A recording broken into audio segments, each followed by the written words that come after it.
Istilahnya beban kita itu semuanya sama gitu. Mau itu teknik mesin, mau itu teknik elektro, mau itu teknik industri, mau itu lu teknik sipil. Ya kita semua bakal ngerasain beban yang sama, kita semua bakal ngerasain susah yang sama, kita bakal ngerasain perjuangan yang sama. Jadinya Bang, di kuliah tuh tugasnya banyak itu gimana bang? Teman-temannya itu gimana? Misalnya banyak yang bantuin kalau ada yang susahan atau individualis pada semua mementingkan diri sendiri. Halo, selamat pagi, siang, sore, malam. Video ini sebenarnya tuh tugas gue disuruh interview salah satu orang, terus nanti hasilnya dalam bentuk video disuruh di-upload di YouTube. Yaudah, gue upload di channel gue. Jadi hari ini gue mau nanya-nanyain temen gue, namanya Lukman. Dia itu mahasiswa teknik elektro UI, sama-sama gue semester 6. Gue Fasilkom, dia elektro. Mungkin pertanyaan-pertanyaan yang bakal gue tanya juga nggak terlalu spesifik menjurus ke dalam jurusannya dia kayak gimana ya, tapi mungkin pertanyaan-pertanyaan tentang perkuliahan secara general aja gitu. Semoga bisa memberikan gambaran ya bagaimana kehidupan perkuliahan di elektro UI. Oke, tanpa banyak cincong langsung aja kita masuk ke videonya. Oke, jadi ini gue udah sama temen gue Lukman. Dia itu anak teknik elektro UI. Sekarang dia sedang udah semester 6 ya. Jadi lo itu keterima di UI itu waktu itu jalur belakang ya kalau nggak salah. Tanpa banyak cincong, padahal dari tadi cincongnya udah banyak. Kita langsung aja masuk ke pertanyaan pertama. Oke, khususnya lo ya, sebelum lo masuk ke teknik elektro, ada gak sih yang lo persiapin? Misalnya lo sebelum masuk belajar materi tertentu dulu atau apa dulu? Kalau lo sendiri kemarin tuh ada yang disiapin gak sebelum masuk? Atau lo ngalir-ngalir aja gitu? ya jadinya kalau disiapin sih ya ada. Pertama itu gue belajar, terutama ini belajar vektor itu penting banget. Karena kebanyakan materi teknik, ya semua matematika teknik bahkan itu harus paham soal vektor lah. Itu penting buat dipelajarin. Habis itu yang kedua gue belajar fisika. Ya fisikanya sih seputar materi dinamika itu namanya. Itu emang nggak terlalu relate sama elektro, tapi logika di baliknya itu lumayan relate. Karena kan meskipun di elektro lo bakal belajar tentang sirkuit banyak atau bahkan tentang belajar grid, itu ntar kita bakal belajar lumayan banyak di situ. Nah ini tapi ntar logika dasarnya bakal kepake yang di situ. Nah itu aja paling. Tapi kalau misalnya menurut lo yang gak suka fisika, apa bakal tetap bisa masuk elektro atau lo saranin gak usah? Ya kalau lu pada kagak demen fisika sih ya boleh masuk elektro dong, boleh. Karena untuk saat ini kebanyakan hujan cok. Hujan-hujan guys, pindah dulu, pindah. Ini udah di dalam ya. Sekarang di luar udah gak hujan lagi. Buat anak-anak yang mau masuk teknik elektro nih, nah di dalamnya nih belajar apa bang? Utamanya buat semester awal ya sekedar masalah vektor, habis itu fisika, mau yang mekanika ataupun dinamika. Pokoknya lo dari semester awal dari 1 sampai 3 bahkan itu paling cuma belajar ya tadi fisika, probabilitas, habis itu matriks, matematika SMA. Nah begitu lu udah masuk pertengahan semester 3 mau ke 4 sampai semester 4 baru udah matrikul yang bener dimasukin ke situ. Kalau awal-awal kalkulus dapat nggak? Masih ditanya ya pasti ada lah. Ya mau nggak mau lu bakal kudu ngadepin kalkulus, dan kalkulusnya ini gua sama dia sama ada 2 kali, semester 1 sama semester 2, kalkulus A sama kalkulus B. Ya jadinya siap-siap aja. Kalau aljabar linear ada nggak? Kalau aljabar linear ada juga sih. Kalau dulu seinget gue kalau nggak salah 2 juga. Kalau stat prop? Stat prop pasti ada, tapi stat prop itu di semester 3. Kalau analisis numerik? Analisis numerik kalau di gue namanya komputasi numerik. Itu di semester 4. Karena ada perubahan kurikulum, jadinya beberapa materi dari fakultas lain itu masuk ke gue, kayak misalkan machine learning. Ada lagi model prediktif namanya. Pokoknya banyak lah. Macem-macem yang kayak ngelibatin robot-robot sekarang mulai masuk ke fakultas gue. Kalau yang bersangkutan dengan matematika kurang lebih sama kayak fakultas gue di Fasilkom. Kalkulus 1 dapat, kalkulus 2 dapat juga, aljabar linear dapat juga ya tadi. Terus aljabar linear 2 jilid. stat prop juga dapat.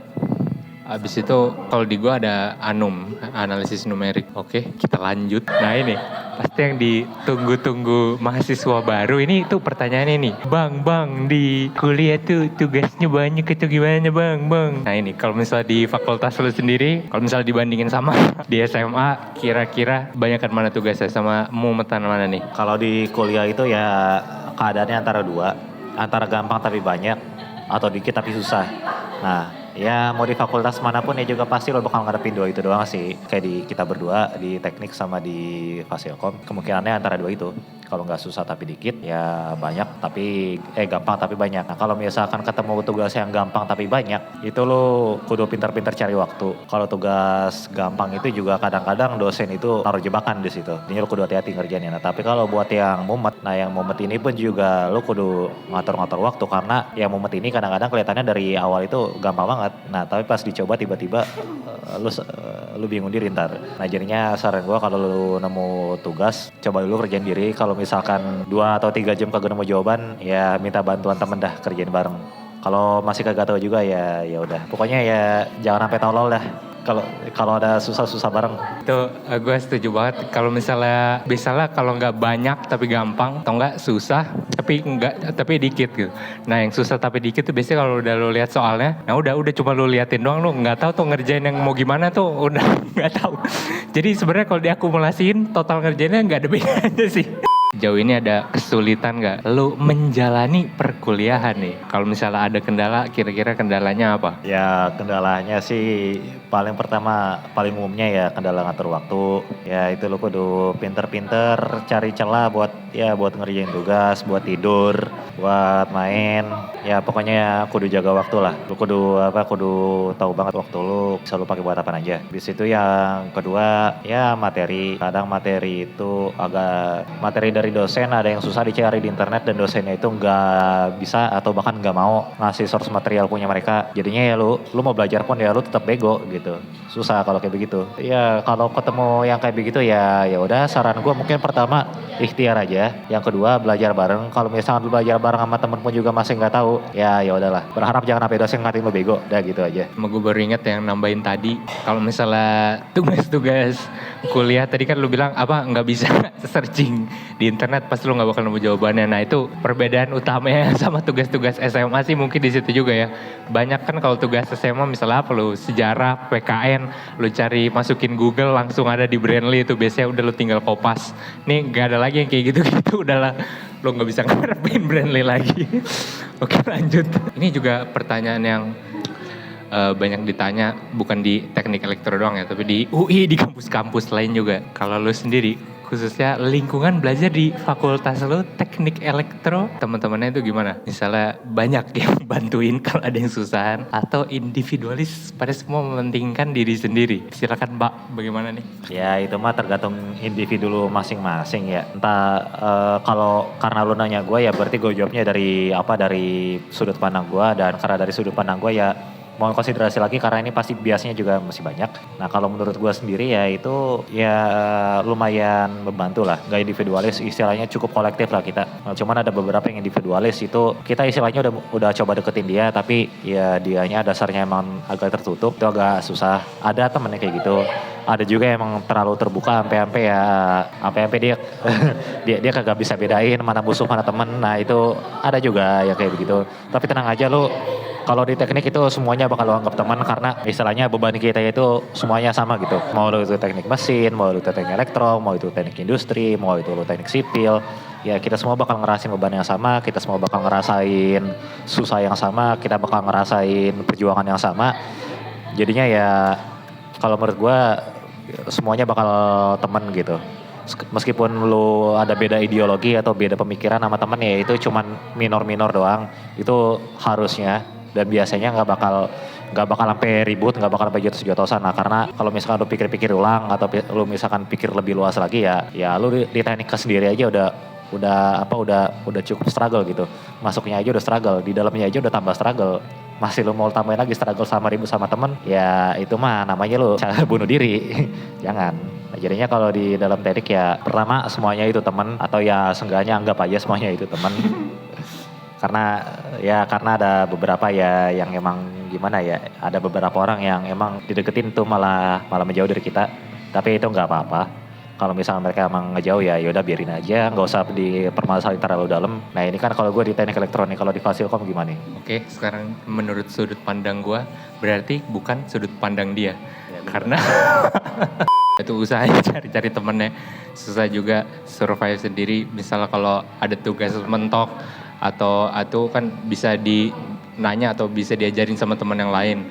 Terus juga kerasa gitu, vibes berjuang bareng, nggak berjuang sendiri. Oke, kita langsung aja pertanyaan selanjutnya. Teknik elektro sendiri, kalau misalnya malam tidur itu biasanya jam berapa? Apakah selalu di atas jam 12 malam atau bahkan kadang bisa begadang sampai pagi? Nah, bedanya apa kalau misalnya di semester awal sama di semester sekarang? Ada perbedaan nggak jam tidur lo? Kalau semester 1 ya mungkin lu tidurnya kayak waktu SMA, bisa tidur jam 9, jam 10. Begitu lu udah semester 2 atau udah kenal praktikum ya mungkin lu bisa tidur jam 12 atau jam 1. Begitu semester 3 lu begitu kenal yang namanya praktikum dari kuliah ya mungkin lu bisa tidur jam 2 sampai jam 3. Begitu lu semester 4 ya semester 4 itu lu udah santai lagi jam 12 atau jam 10 baru bisa tidur. Nah semester 5 ini semester 5 bener-bener peak ya, bener-bener titik beratnya dalam kuliah menurut gua karena semester 5 ini lumayan banyak materi kuliahnya dan juga itu titik penentuan buat masuk peminatan. Gue pernah kagak tidur sampai 2 hari,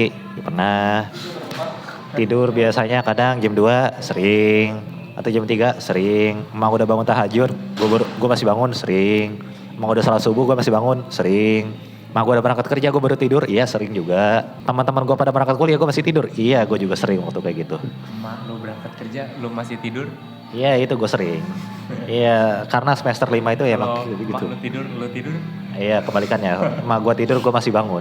Emang parah banget tuh waktu semester 5. Kagak jelas dah semester 5 gue. Ya tapi tolong jangan diikutin karena waktu itu gue juga apa istilahnya ya ngatur waktunya itu agak jelek lah. Gue ngerjain tugasnya itu asal-asal. Gue waktu itu ngerjain tugasnya ya semau gue. Ngerjain tugasnya kadang suka bablas. Habis itu ya apa waktu itu kan gue juga ikut ada organisasi gitu lah ya. Kalau Dani gua, kalau misalnya bedanya di SMA tadi, kalau misalnya di SMA mungkin bisa tuh tidur di bangun jam 9, jam 10 masih sering-sering aja. Nah semenjak kuliah, biasanya sih kalau gua di atas jam 11, di atas jam 12, dari semester 1 juga ada di atas jam 11. Ada lah pasti hari-hari dimana nggak tidur begadang. Tapi sebenarnya kalau misalnya ngatur waktunya bener sih, jam tidur sebenarnya oke-oke aja sih kalau misalnya bisa ngatur dengan baik ya, tapi kebetulan saya tidak bisa gitu loh. Nah, di semester 6 sebetulnya jadwal tidur lu bisa balik lagi ya. Karena gue juga ini semester 6 jadwal tidur gue balik lagi. Alhamdulillah bisa tidur jam 10 lagi gue. Bahkan kadang gue tidur siang. Lu kudu ngatur banget di semester awal supaya semester akhir lu gak terlalu padat gitu.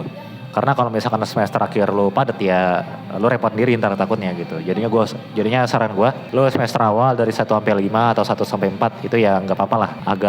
Agak berat tapi usahain waktunya juga dijaga supaya nanti begitu lu udah semester 5, semester 6, semester 7, semester 8, pokoknya tahun-tahun terakhir itu lu nggak kelimpungan gitu.